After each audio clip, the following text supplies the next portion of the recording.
it doesn't give me a good conscience, to charge someone that has worked really hard for their money, those kinds of prices. That was really the kind of, important part of doing this, was that it is something that is accessible. The C-Suite is a podcast about sharing entrepreneurship stories and illuminating financial concepts in a way that speaks to who we are as creatives, as small business owners, as entrepreneurs and aspiring entrepreneurs, not as finance executives. Each episode features one finance term that is explained through career stories, in conversation with friends.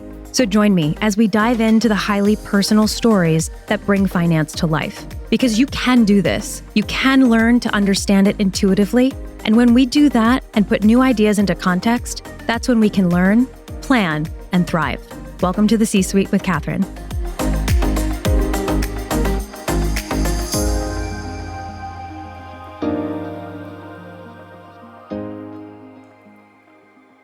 Today's featured finance term is foreign exchange rate, and I'm thrilled to welcome Nicola Harlem, South Korean-born, Australian-raised, now Norwegian-based business owner and designer of the Curated, a carefully sourced collection of timeless, high-quality staples that all style together with a seamless Scandinavian look and focus on sustainable luxury and minimal elegance for women. She is also my friend and someone who has inspired and supported me throughout my own small business career. Thank you for joining me, literally, in the C-Suite. I'm so grateful and excited that you're here, and I feel like I've had an inside seat in you growing your business over the last several years. When you land on shopthecurated.net, you're immediately greeted by a pop-up that asks you to select your region of the world. This seems so routine now for a global e-com user, but it represents the reality of the global supply chain and worldwide economy today. We're going to talk about your career, the Curated, and how you navigate leading a truly global brand.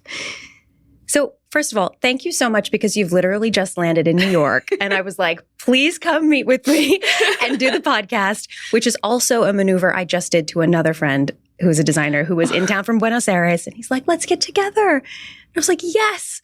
And can you please be on my podcast? So welcome. Thank you. And why don't you tell me a little bit about what's going on lately and perhaps why you came to New York?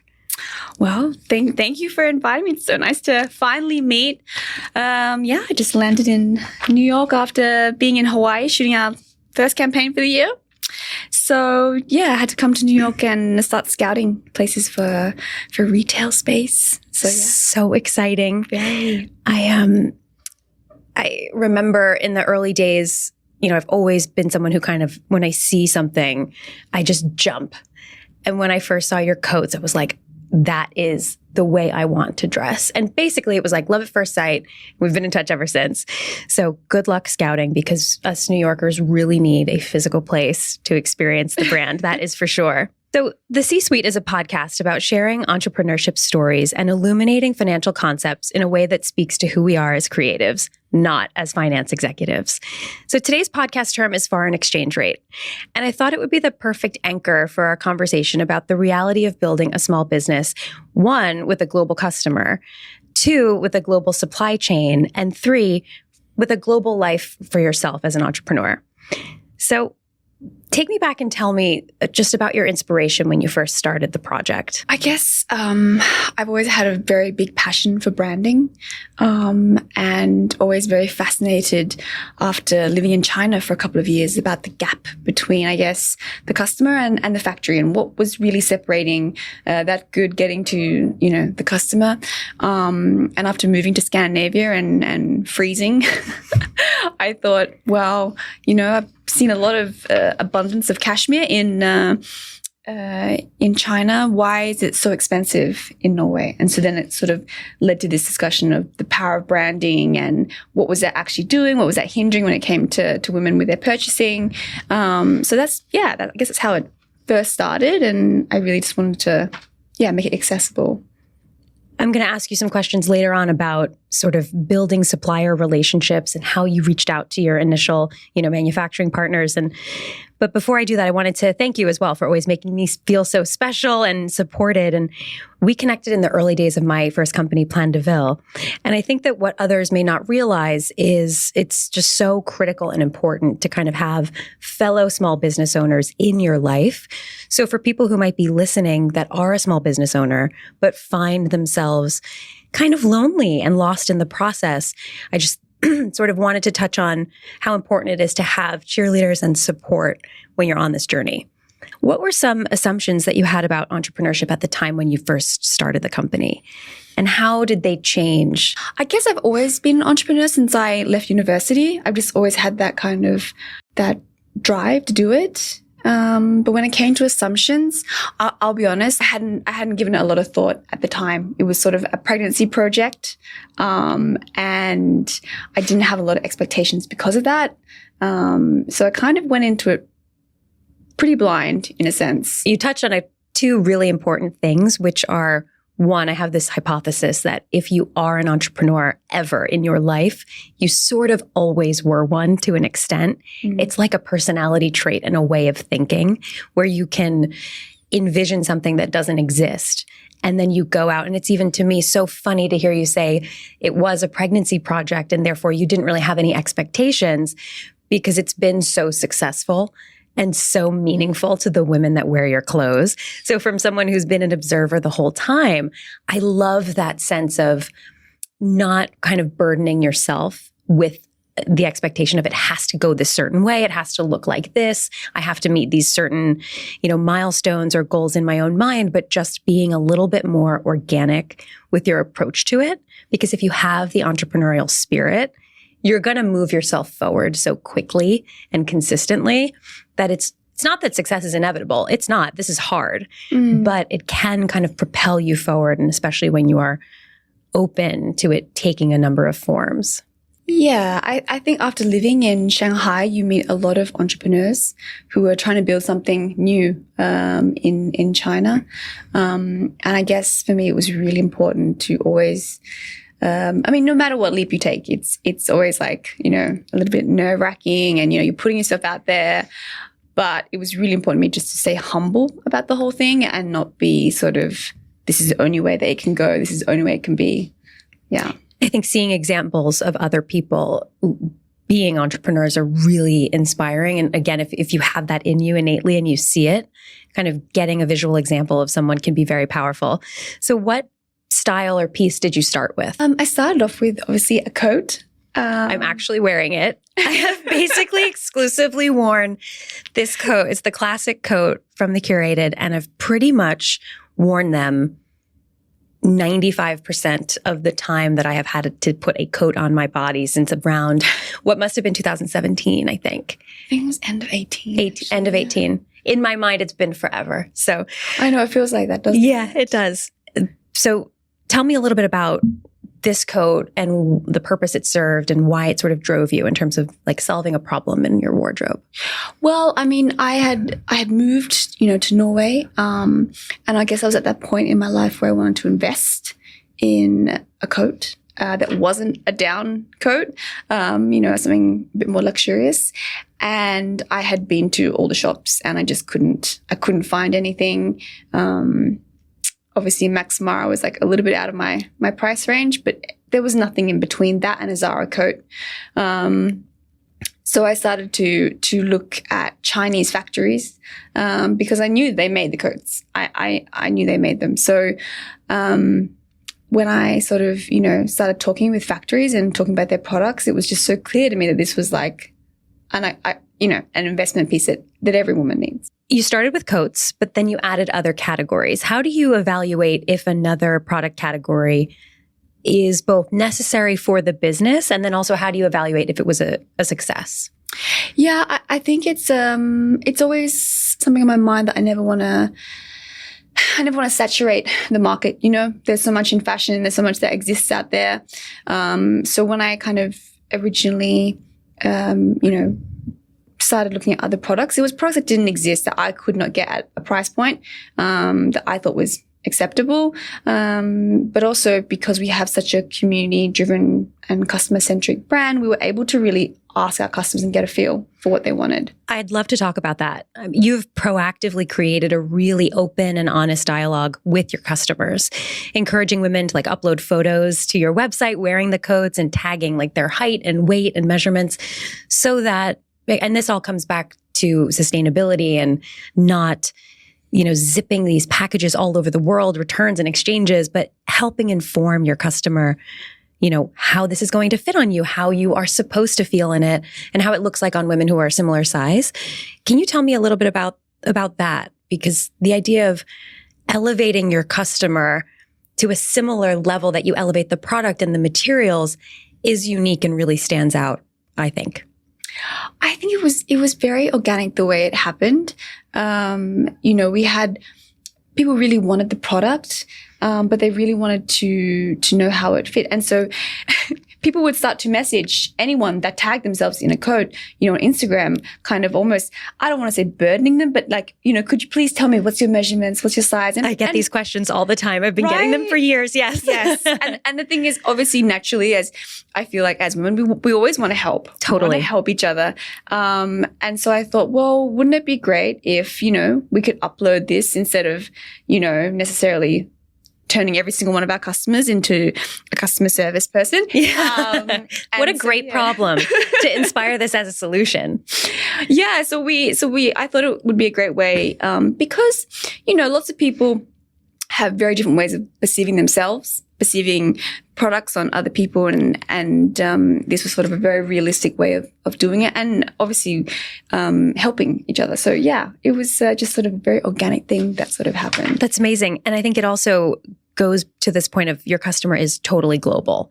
And so when they're logging onto the website, they're sort of given now, and I very much know how hard and complicated and challenging it was for you to build this global fulfillment network, but they're logging on and saying, okay, I'm in the US. Then they're going to see US dollars. And how did, in the beginning of the company, how did you experience your customers asking for things in different parts of the world and asking questions about pricing as it related to foreign exchange rates? Oh, it was really, it was challenging in the beginning because of Europe, because of the import tax and the VAT.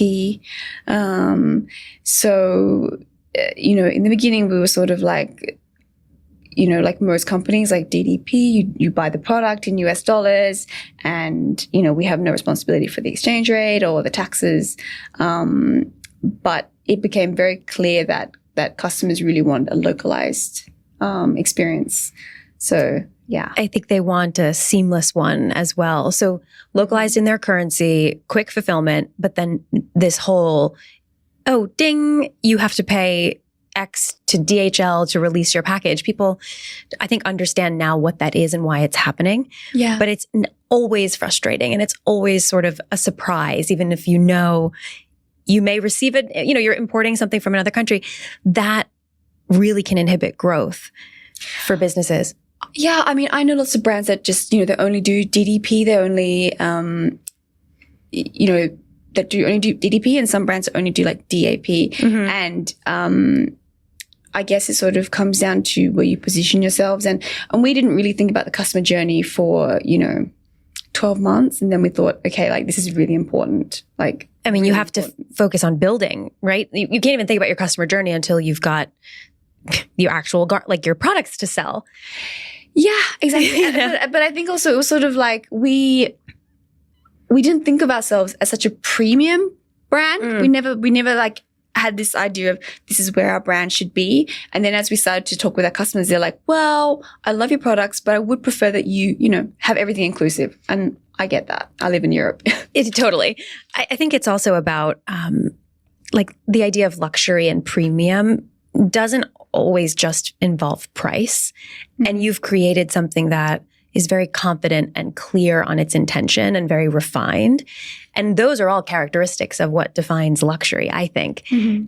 And also certainly the price point too, it is accessible and attainable, but still a real purchase. And so I think that's kind of fueling, some of the requests from consumers, but also demand and why you have people buying like multiple pieces, or really thinking about it and going and asking, what size are you wearing? Because they think that person looks like flawless and they want to kind of embody that look as well. So going from the idea of your consumers experiencing this global world and shopping from the line, let's talk about your manufacturers and how did you first begin this process? Because I think this is the whole nuts and bolts of small business that is so interesting to people. So how did you convince manufacturers and raw materials suppliers to work with you? Well, I guess I had already quite a lot of experience in the home textile industry, working with factories in China who really wanted to break out of the domestic market and into the international market. So that was sort of the grounds of, knowing how to deal with factories. You spoke the language a bit. Yeah. And I guess when you have that kind of experience, and you can really convey that and know how to communicate that effectively, then you can have it. It took a while, but luckily I was very lucky that this factory really wanted to, break into the international market because as the domestic market is so big and so competitive, they really wanted to, That makes sense. So you sort of found someone whose motivations and intentions were aligned with yours. Yes, absolutely. And now, did you face any challenges with your manufacturing partners during COVID and needing to switch? I cringe even asking because it was so challenging for everyone. I think I was lucky. I changed manufacturers just before COVID. Mm-hmm. So at the end of 2019, what happened was our factory that we had convinced, to come the whole with process. Us, they couldn't keep up with the demand, basically. And that's a good problem to have. But basically they couldn't keep up and they said, look, guys, you need to find a bigger factory. So I was very lucky that we found a factory, at the end of 2019, just before COVID hit. Thank goodness. And did they stay open or were they affected by closures? There was some, but actually not a lot. Not a lot, no. That's great. Yeah, so much of building a small business is not luck because you make your own luck, but it's things aligning so that you can navigate these twists and turns. And as you expanded and added other categories like accessories, did you find different manufacturing partners? Yes, absolutely. How do you maintain motivation and focus? Because this is a 24/7, 365-day-a-year endeavor you've got going on. I got to say, during the pandemic, the first year obviously was amazing for a lot of e-com brands. Yes. The second year was really hard. People were just so over the pandemic and you couldn't travel. And I think it was really hard to stay motivated. Even though things were doing well, it's so hard when you cannot reach out to your customer in any shape or form because everyone's, stuck at home. So that was hard to stay motivated, I guess. But I guess my husband is so supportive. And he's sort of definitely my biggest cheerleader and motivator. But also just as my kids have gotten older, that definitely motivates me because they're very much, I have 3 boys and they've been kind of, impressed that their mom works and that she's the boss and she's doing something and it's not just daddy. So I love that. That's motivation enough. Yeah. It's nice to be able to know that you're kind of inspiring your kids. That's fantastic. And you run? I run. And sometimes hike and such. Well, no. Your Scandinavian husband. Speaking of, thank you for the support, Abby. Yeah. I mean, the mountains, it's Norway. You can't escape the mountains. But running has definitely been a positive tool to kind of, keep the stress levels down, and it's my therapy. That's great. Definitely. Yeah, so much is out of our control. Mm-hmm. Doing this sort of thing. Although at least it sounds like you've not been waylaid by manufacturing surprises. Not too bad. No. Not too bad. Good. So our world and the world of your target customer is completely global, as we have said. And so is your supply chain. How did you initially start to navigate global commerce from the perspective of foreign currencies? So when you were beginning, Like you live your days with Norwegian krones. You place purchase orders from suppliers in Chinese yuan, and you sell to customers in US dollars and euros, as well as many, I assume, of the other currencies around the world. So was there a bit of a learning curve for you at the beginning in terms of how to navigate this financially? Well, I think it was more, our factories actually do all their pricing in US dollars. And as I mentioned before, I didn't have a lot of expectations. So I just sort of made up the pricing myself. And so what happened was a year into it, my husband kind of just stepped in and was like, yeah, maybe this is not great. And then the next year, yeah, maybe this is not great, Nikki. Like maybe you need to, mitigate the risk of the exchange rate. So that was definitely and still is a continual thing. Like last year with the whole US dollar becoming stronger than the euro. That was huge. That's never been the case. Yeah. Like in my adult traveling life, that has never been the case. I lived in Paris in 2009, studying abroad, and it was like 1.6. Yeah. It was crushing to be an American living in Europe then and trying to navigate. Yeah. Okay, if I have $1,000, why do I now have like $650? 650 euros. Yeah. Yeah. And I think for everyone, that's like 20% loss, Yeah. with just like that. So Right off the top. yeah. So pricing in general, you have a very specific ethos on how you price the line, and it's not necessarily in line with a lot of the fashion industry, so much so that you've got a chart that explains your pricing and compares it to sort of a standard brand that you could get sort of similar garments from. Why has that always been important to you? I think I really dislike how, what luxury fashion can stand for, especially when people wear it and, the kind of, privilege, but also like the discrimination that it kind of creates. And I've always been the sort of person that finds that really unfair and really want to democratize, the accessibility to luxury goods, especially when you see where they're all made. So I think for me, I always relate it back to myself as, now in my 30s, working. It doesn't give me a good conscience, to charge someone that has worked really hard for their money, those kinds of prices. That was really the kind of, important part of doing this was that it is something that is accessible. Yeah, you have to feel good about what you're putting out there in the world in its entirety, not just the quality and the look, but the whole pricing and the experience of that. Absolutely. Absolutely. I think it's, a lot of people do fashion for many, many reasons. And while mine was probably, my entry was unintentional, it has to have meaning,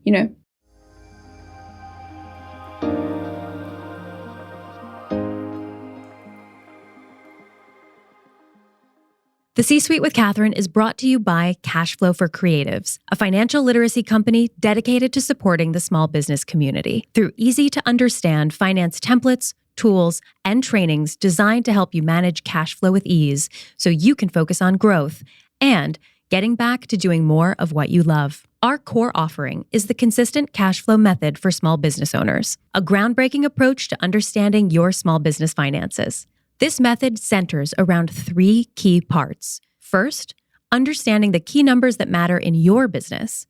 Second, the expenses you need to plan for based on your strategy. And third, how to craft sales goals based in facts that you believe in, and most importantly, that you understand how to achieve. When we paint this picture together, we get a very clear sense of how much money your business may need and when to be successful. This program is perfect if you're thinking about funding for your business, or if you're debating about what comes next and you want to understand how to envision the future with clarity. Plus, you'll gain access to our group mentorship and direct feedback from me.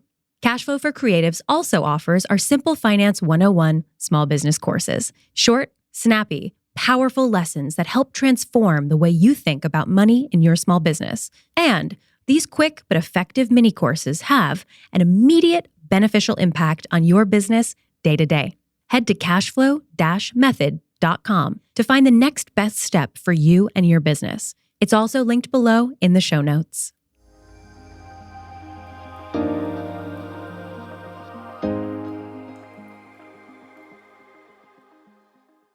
What has it been like to see your customer base grow? I was just looking at my notes, and it was actually Audrey Coyne, who is a fantastic, she really focuses on YouTube and does these videos on classic style. And I was watching the one that she filmed about the coat. Yeah. And in advance of today, and she's the one who put up that pricing chart to explain your ethos and everything. What does it feel like to have women recording YouTube videos and wearing your clothes and accessories all over the world and doing it clearly with such gratitude because the pieces are amazing and they fit so seamlessly into their lives? I think it is, I find it really overwhelming, but I feel, a lot of gratitude, and I feel very blessed. It's a really good feeling. It's that's definitely something that encourages me to always keep on going. But yeah, it's still overwhelming. The idea of people kind of now relying on your pieces in a way where I don't really have any intent of shopping from another brand for a coat, for example. So I imagine if I felt like, okay, these people really love what I'm doing, I have to keep going.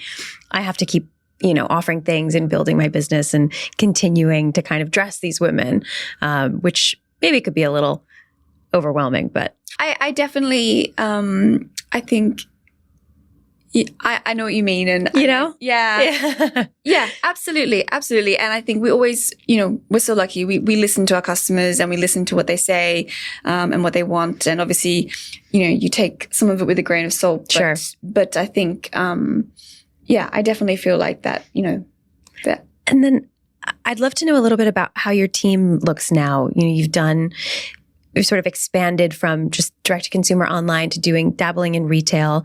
What does your team look like now? Well, I mean, originally we started all being a remote team because we started, just before the pandemic, and once again, no real plans of how the company was going to develop. Mm-hmm. But now, like, most of our team is in Norway. And then obviously we have a team in Australia for our retail operations and customer service. So we're still kind of all spread out. We have a regional manager in France. But yeah, it's much bigger than just one person. Yeah. And then you're managing these people and sort of that's a huge challenge for sure. That's not a skill set that's out of the box, or that you don't necessarily come built with that. If you come built with the entrepreneurial instinct, they are not the same necessarily. You do have to really work at the management piece. Definitely. That's definitely been a big thing for me in the past 12 months for sure. What has it been like having the retail in Australia and hearing from, because I've always found it so interesting, the online customer comment and feedback and sort of requests versus the in-person retail customer and the things that they say, and they may shop sort of differently in a way. Have you seen any of that? No, not really, actually. I think it's actually very consistent. Interesting. Kind of makes me feel like we've really... You've nailed it. Yeah. You're like, it's very clear. Customer. Yeah, we know our customer, and they're consistently the same customer. Yeah, online and physically. That makes sense. I mean, I think as you continue to sort of grow, everyone wants to try it on. Mm-hmm. And that's, pretty universal to brands that start online and have a big following. It's women thinking, I want to touch and feel. Yeah, but also I guess the thing is, online numbers, and this is the thing about e-com, is that everything online is almost like a facade. Like you don't really know how deep it runs. And so when we opened our store in Australia, once again, I had very low expectations, mm-hmm. And you feel like with all the, the team that you bring on and everyone that you're sort of making these promises, but you're unsure if you're going to be able to follow through with them. But luckily, amazingly, we just had so many people come in that were very much had known the brand, been with us on the journey, but they didn't want to buy it until they had tried it on, which makes complete sense to me. It does make sense. It tells me you're really onto something. Speaking of e-com, I'd love to hear your thoughts on how it's changed. We were talking about that briefly before we sat down. What have you seen in sort of the past 12 months that's been the most surprising sort of development as someone who runs a mainly e-com business? I don't think it would be surprising. I mean, I think it's more like it's built up that, that Meta is really not working the way that it used to work. And I think part of that is obviously all the changes technology-wise, but also just the way the influencer marketing has become really, really saturated. Like, when it first started, I thought that it had already kind of hit its peak, but I feel like now it's really like it's really I can't see where it's going to go next. You know what I mean? Right. So that's been kind of like a very big surprise, because then when you are a digital brand, you're like, well, then what is my digital marketing strategy? Like, where do I go from here? So that's been a very interesting thing to kind of observe. And it's been a really sad thing to observe, to watch a lot of brands, really suffer. That's been really hard. Yeah. And right. If their main customer acquisition strategy was classic paid ads and it is no longer working, that is insurmountable. I mean, on the influencer side, that's always been a part of your marketing strategy and plan. And I think, it's this combination of really useful pieces meets smart pricing, meets being able to find out which size would be best for you based on polling the audience. That's like lightning in a bottle. Yeah. It's definitely a challenging sort of area to navigate, and we've been very lucky that we've had so many amazing women like yourself support us from the start, but like who genuinely want to. And I think that's something that's really worked for us, that all the women, when it comes to influencers that have wanted to work with us and have their own platforms, it comes with like so much sincerity. Well, the reality is you solve a problem, like a daily getting dressed problem. And all the best businesses, any business at all, need to solve a problem. And so if your business is solving a problem, like for example, I love blazers. I love them. I am usually in one most days. I can't get them under most coats. But the classic coat goes over it flawlessly. And so I can layer really easily, back to your whole point. And that actually solves a problem in my day. Most clothing doesn't really solve a problem. It's adornment and identity and, telling the story of who you are. But you actually are solving getting dressed challenges. And so I'm confident that that's also part of why you've been able to cultivate this really organic support structure, because women are like, this is so reliable. Yeah, I feel like a lot of women are sort of, and I always, I don't like to bring it back to myself. You should, please. I need you to. No, but I feel like, when you get to this, this age of, you've had fun where, you are so invested in fashion in different ways, with your self-identity. And then as you get older, you really value being time rich. That's a really important thing, but you still want to look good. You still want to feel good. But you also don't want to have to spend 5 outfit changes every morning kind of thing. Yeah. And second guessing, like, do I look good in this? Is this going to actually kind of take me from where I am right now throughout all the rest of my day? Totally. What does a day look like for you now? Well, normally I'm the first to get up, which is a new thing. I never used to be a morning person. I'm not.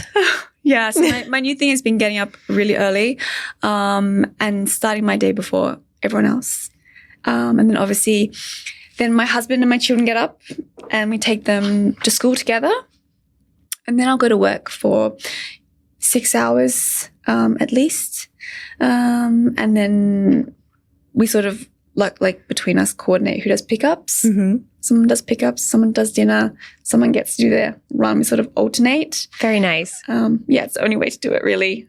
But obviously it's sort of like from the minute you're up, you're working to the minute you go to sleep. Yeah. And how do you navigate like the different the time zones that you're dealing with? I mean, you've got retail staff in Australia, your team there. It's really tricky, especially this time of year when the time difference is so big. So, in the morning, I'm always up at least an hour before everyone else. So I'm checking all the urgent things that need to be addressed as fast as possible. That's quite the way to start a morning, though. It's like, get up early and hit the urgent inbox need. That's like, oh. Yes, which can make or break your day. Totally. When you wake up to a lot of stressful messages, perhaps, that really can ruin my morning.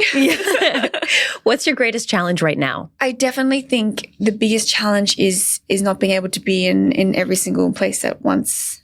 Definitely. It's definitely hard. Having a store in Australia and being on the opposite side of the world. That's been tricky. Right.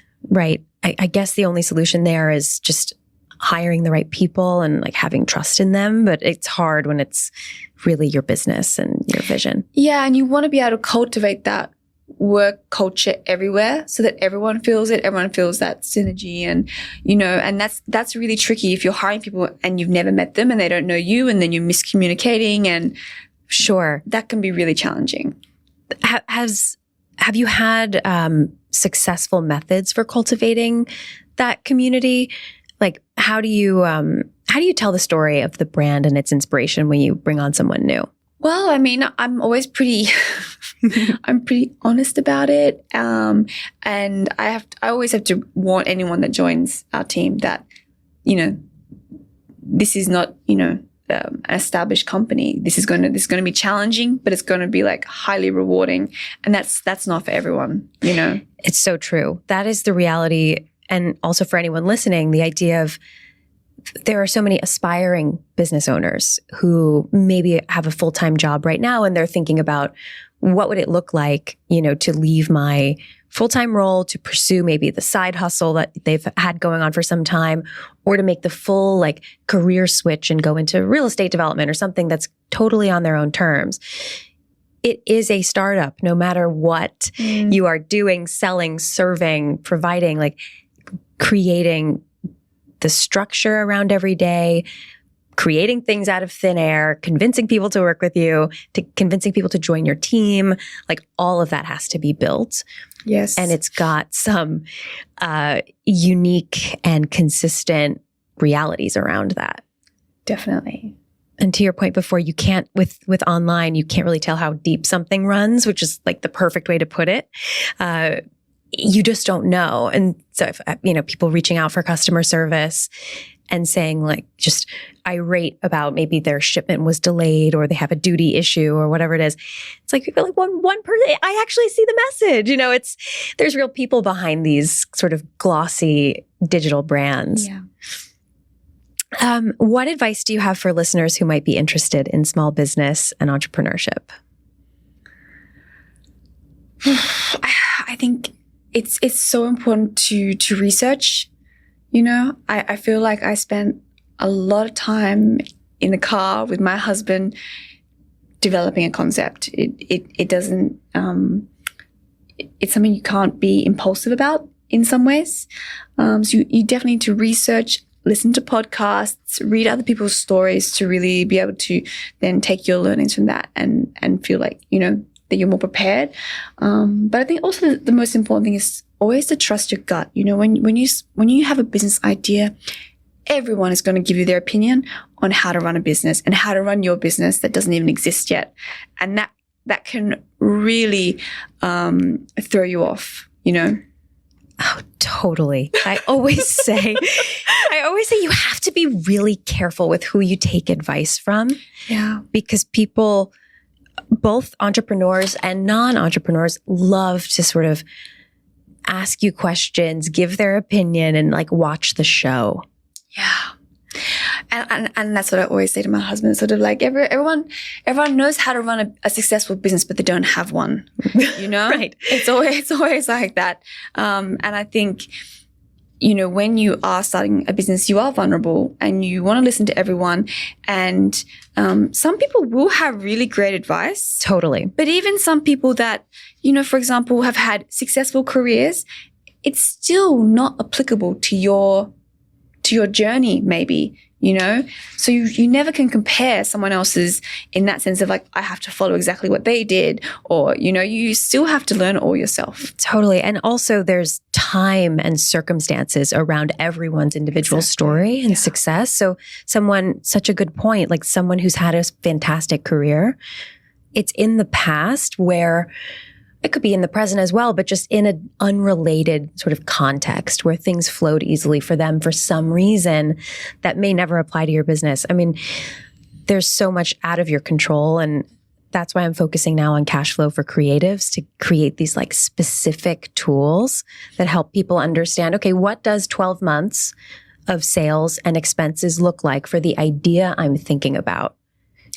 Yeah, but I think the thing is, there are things that, when it comes to finance, to legal, to tax, like you can't go wrong there when you get advice on that. Do you know what I mean? Like you really do need to get advice. Like the numbers don't lie.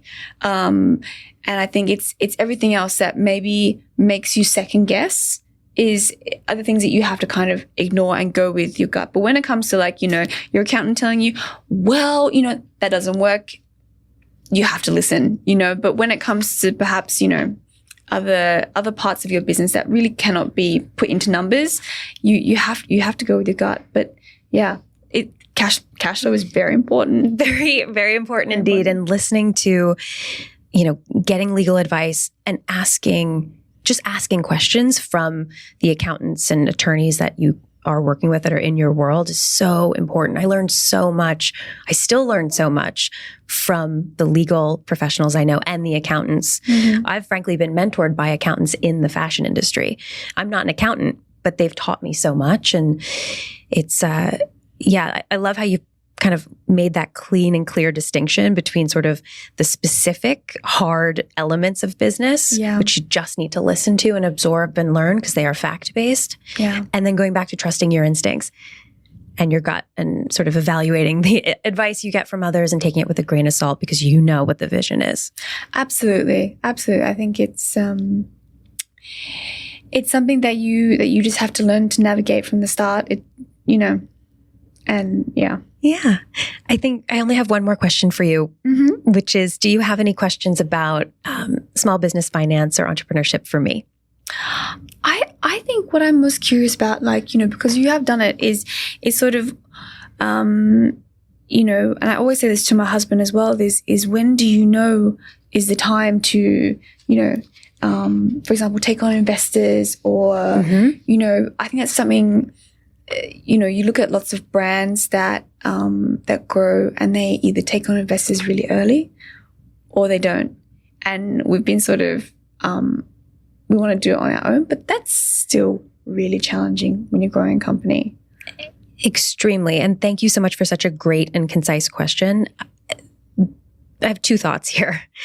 You raise money. The best reasons to raise money are for specific milestones and goals. So you're so right. A lot of businesses do take on funding very early.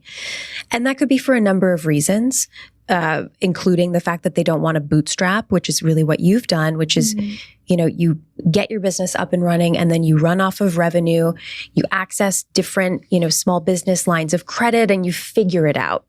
Most women specifically who start businesses just use credit cards. Yeah. It's just, that's what's accessible. That is absolutely the most expensive way to do it. But you know what? It's the easiest way to access. And women have very difficult times raising money for a ton of reasons. Yeah.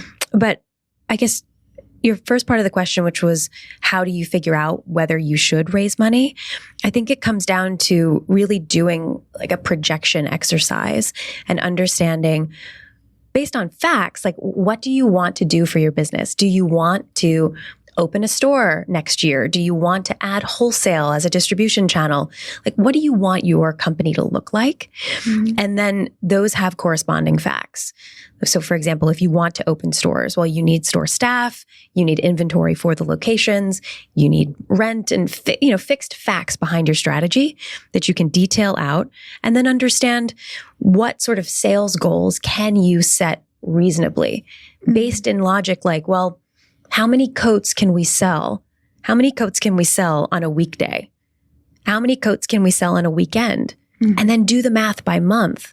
And then you're looking at the difference between your cash inflows and your cash outflows. And in between my hands here, if you're watching this on video, you either have your cash inflows covering and meeting your cash outflows at the same time, in which case you have enough cash flow to operate your business. But if they are not overlapping, you have a cash flow need that is a specific number for a specific period of time. And you can decide to raise money for that specific number to accomplish getting a store off the ground before it's really making money, or expanding into a new category or a new business line. But really it comes down to the math behind what do you want to do for a certain period of time, and can your existing revenue cover that? Yeah.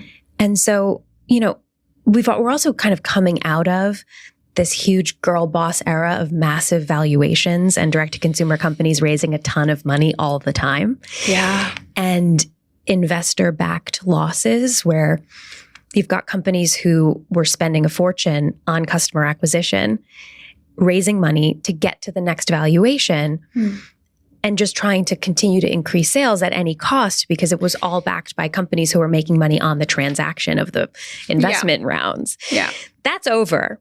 Yes. That is over. And it was interesting to be around as someone who didn't want to raise money for my own e-com business. I was like, no, I want to keep this small. I want to always own 100% of this because I don't know what it's going to be 5, 6, 7 years from now. And I didn't want to sell the trademark if I want to use it to actually do something slightly different or whatever it is. But in short, there are options and different sources of capital. But in my opinion, you need to be raising money only if you know you've got a specific strategy that you want to execute and you understand what it's going to cost to make that happen so that you can achieve profitability. Yes. So, well, thank you so much for joining me. Thanks for having me. It was such a pleasure. And I can't wait to see where you might decide to set up shop in New York. Me too. I'm crossing my fingers. All right. Thank you so much. Thank you.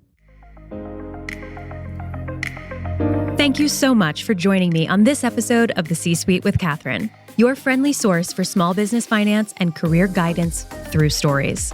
I've linked all the resources that we talked about in this episode in the show notes below, and I can't wait for our next episode together. Thank you so much for being here. Take care.